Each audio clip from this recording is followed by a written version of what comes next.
AMD bulls are actually very excited about this OpenAI and Google deal. The main reason is it kind of solidifies that the market wants more than one player in the AI chip market.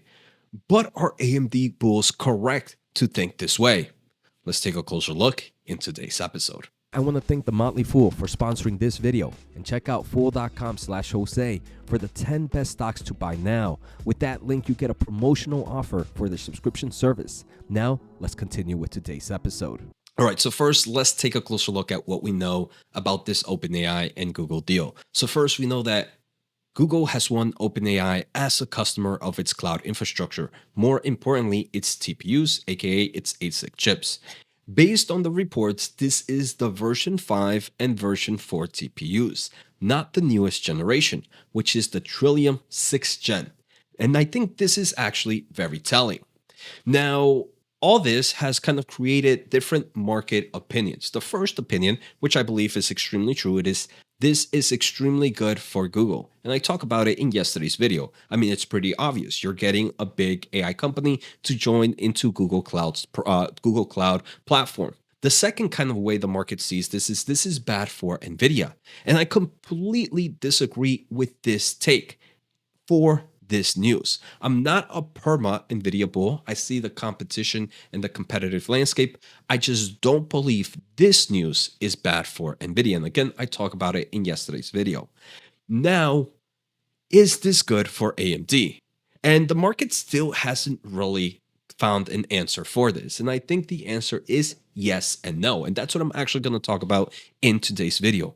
I also want to share some other thoughts about AMD and why I am still extremely bullish at this company, even though today's news might not be as bullish as some bulls make it seem out to be. The other thing is there is this massive misinformation coming out for AMD from AMD bulls themselves that I think is completely wrong. And I hope I can end that misinformation in today's video. So if this is your first time here, my name is Jose Najarro. This is going to be the best place you're going to get any AI, semiconductor, stock market news, not just numbers, but understanding the market. So make sure to hit the thumbs up and the subscribe button. If you want to support the channel, also make sure to check out some of my amazing links down below for some great platforms. First, I kind of want to just get to know what is happening in the AI space, and especially related to this news. So I think OpenAI just needs more GPUs, and you have compute needs increase from the following. First, OpenAI is getting more members on a weekly and monthly basis. So you have compute increase from more members. The average members are using more tokens. This could be for various reasons. One, more members are becoming more familiar with AI models, that they use it more often. The second thing is pretty much going down to option number 3 is thinking models and more advanced models use more tokens than prior models. So you have 3 massive tailwinds increasing the compute needs for OpenAI.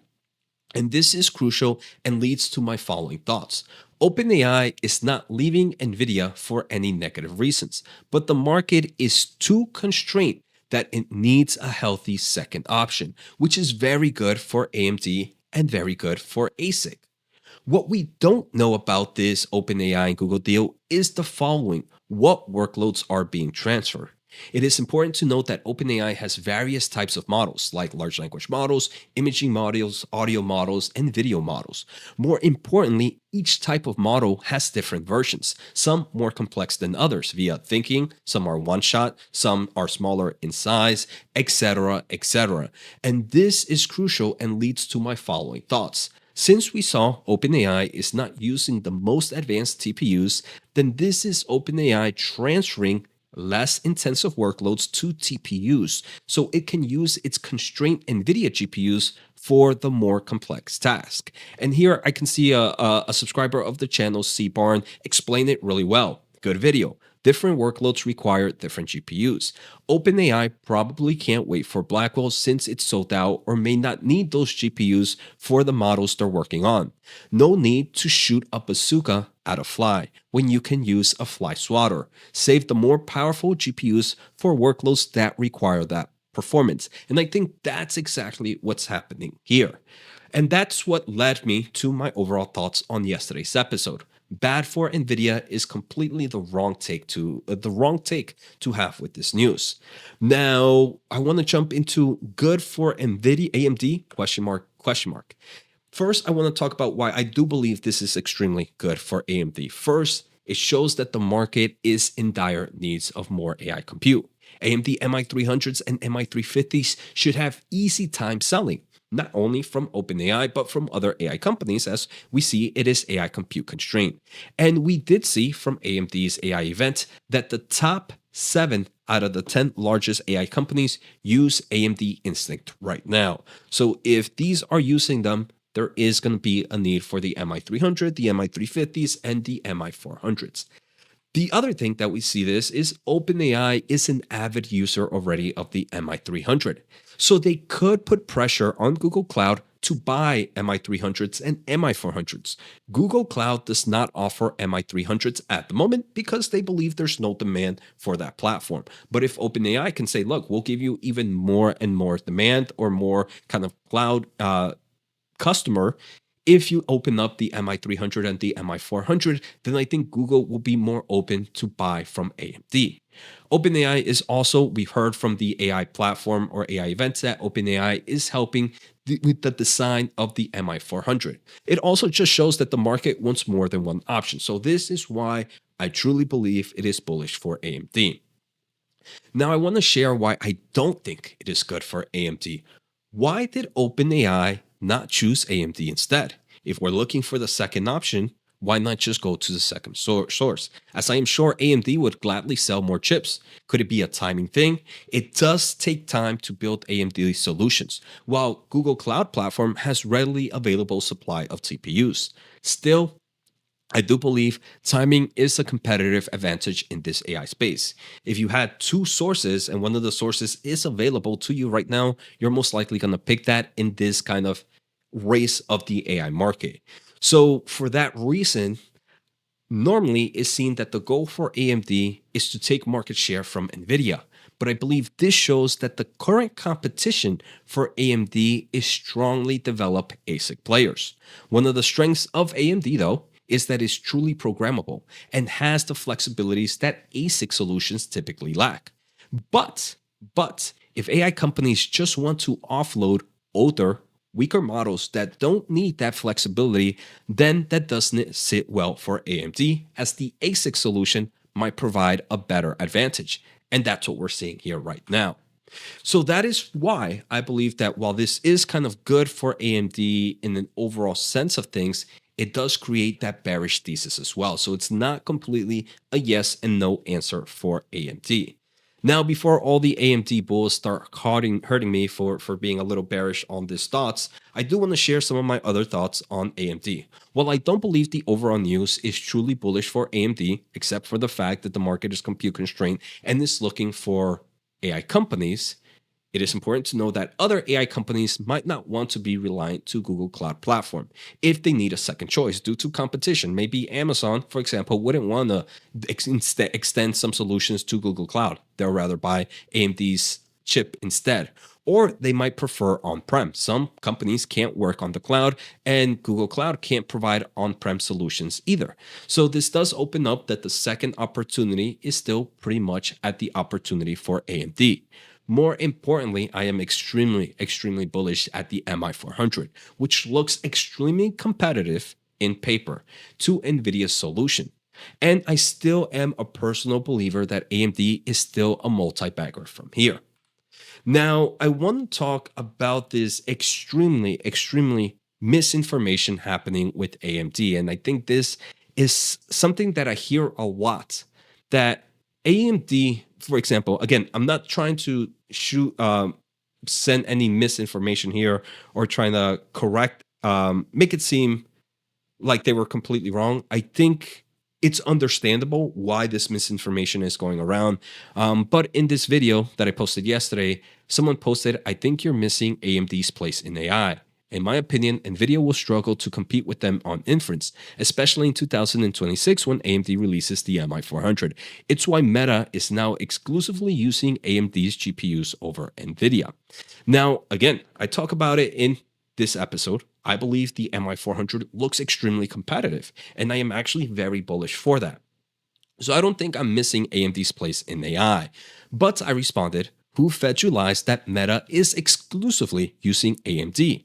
NVIDIA's NVL72 is literally a king of inference. And they responded, sorry, and they kind of mentioned, look up AMD's Advancing AI show in October of 2024. And fast forward to 51 minutes and 20, you'll hear Meta's VP of Infrastructure Supply and Engineering say it. I've been in AMD for a long time. I watch all these conferences, and if you haven't done so, make sure to hit the thumbs up and the subscribe button, as this is going to be the best place you're going to find any semiconductor news, both for the bullish and bearish take. The keynote does say that Llama's 3 405 billion parameter model is exclusively on the MI300. It is important to know that there are various models and many more updates since then. And Meta's AI solutions is not just Llama. Most of their AI solutions from Meta are actually coming from their core products like Workload, like recommendation system. Now, luckily, in the most recent AI events from AMD, Meta mentioned that in addition to Llama inference, Meta's AI recommendation inference and training models run on AMD's MI300 GPUs. So we are seeing that AMD solutions are expanding outside of just inference, but there is one key thing here that's different. We no longer hear about any exclusivity. There are some other opinions because it is good to be bullish, and I am very bullish on AMD, but bullish on wrong information can lead to overhyped expectations. And let me kind of go to the following. First, Llama 3.1 released in July 23 of 2024. That's when we saw the 405 billion parameter. Since then, Meta Platforms has released Llama 4. Now, Llama 4, we did not hear any exclusivity of the MI400 or the MI300 of Meta using the MI300 exclusively for inference. That exclusivity was never announced again. Actually, in this paper, when they released the Llama 4, you hear various instances of NVIDIA's H100 GPUs. I think about 3 times. None of this paper includes AMD's MI300. Now, if we also look, there are plenty of technical blogs, both from AMD and NVIDIA, showcasing that both of these solutions are being used for Llama 4. So again, the exclusivity seems to have been there for the 405B parameter, but it's not there for any other models, especially the most recent, the Llama 4. Another thing that I want to make that I think is important to know is there is this inference benchmark. That is a benchmark not controlled by one party. So it's an actual indication of who is the leader in the inference space. And if we look at here, this is the Llama 2 70 billion parameter model.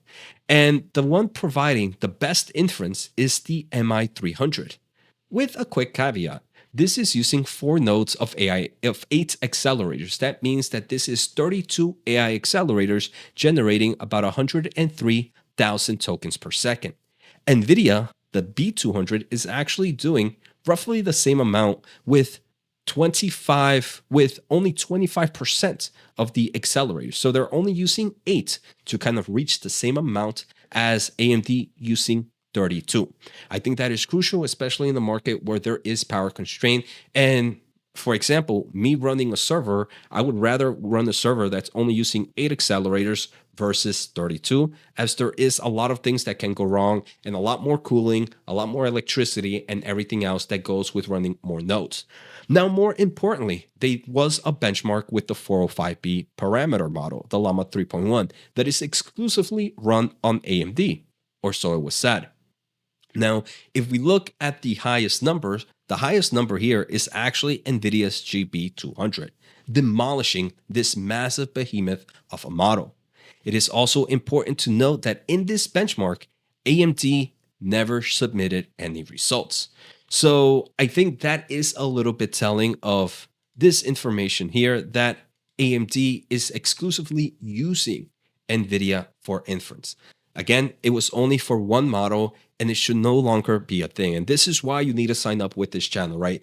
Something like this could be true for a few months, but it's already about what, 9 months since that event, 8 months since that event, and the market has completely shifted. So it is very hard to keep with the same thesis and not kind of updating that thesis with new results.